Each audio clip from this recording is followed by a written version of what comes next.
So now we'll be looking at the different types of fractions that we have. And before we go dive into that, I want us to understand something. If I have something like 1/2, in fractions, there are names we call the upper number and the lower number. The upper number here is called the numerator, while the number beneath is called the denominator.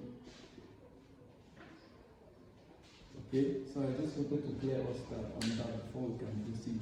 So here we have proper fractions as one of the types of fractions that we have. Now, what is proper fraction? Proper fraction is a type of fraction, let me just paraphrase here, is a type of fraction in which the numerator is less than the denominator. In other words, the denominator is greater than the numerator. And examples here are 1/2. Remember I said that the number on top is called the numerator, and it has to be less than the denominator, which is the number under here. Okay? So once you have a number up and down, and the up number is less than the down one, then it's what we're looking at, the proper fraction. These are the other examples of proper fractions. Then the next one on our list is what? Improper fractions. Now this is the opposite of proper fraction, because improper fractions talks about the numerator being less than the denominator. Then improper fraction is just trying to say that in this case that the numerator will be greater than the denominator, or the denominator will be less than what? The numerator. So that is what we have here. You see that it is the opposite of this. For example, you have 3/2. Here, the numerator, which is the number on top, is greater than the denominator. Same thing here, same thing here, same thing here. So these are the basic types of fractions that we have, like the two types of fractions we have. Some like to call it 3, some like to say that we have 3. But that's why I wrote something like this up here. Improper fractions can also be expressed as mixed numbers.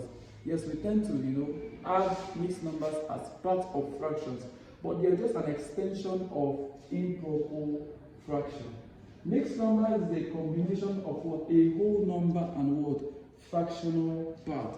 So the only difference here is that the improper fraction, we are going to be making whole units or whole numbers from them. In other words, we are trying to make it look more, somehow like different than this way. But it's actually the same number because it just deals with the conversion. If you convert it back, it's going to give you back this.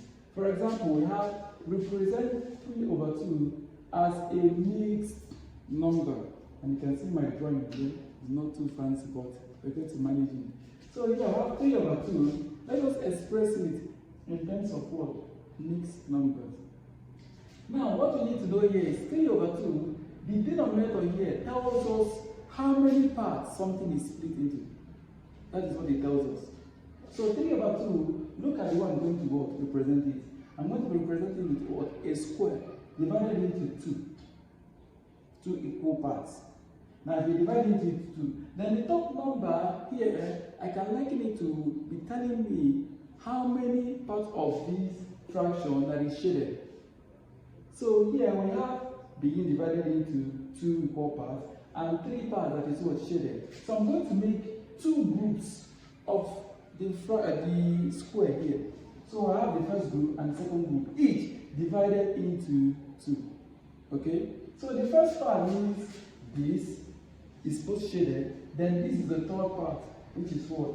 1/2 that is shaded. So what I can summarize from here is that 3/2 means that one part is a whole unit.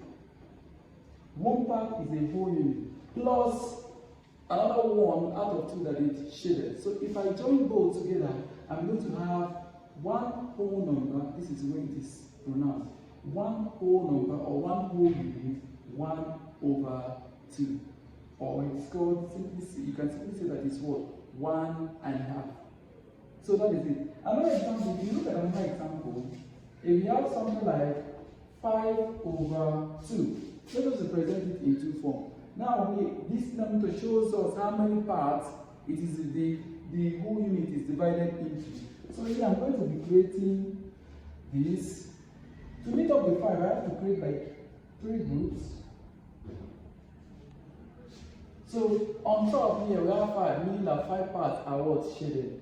So this is shaded, this is shaded, this is 4, and this is what? 5. So how many whole units do we have? Now this first one makes 1 whole unit, 1 whole unit. This makes another what? 1 whole unit. And this makes just 1 unit, 1 out of 2 is shaded. So you have half, that is 1 out of the 2 that is shaded. So if I'm to join this all together, I'm going to have something like 2 whole number or 2 whole units, 1 over 2. 1 over 2. So this is how to represent it. But this is actually an extension of improper fraction.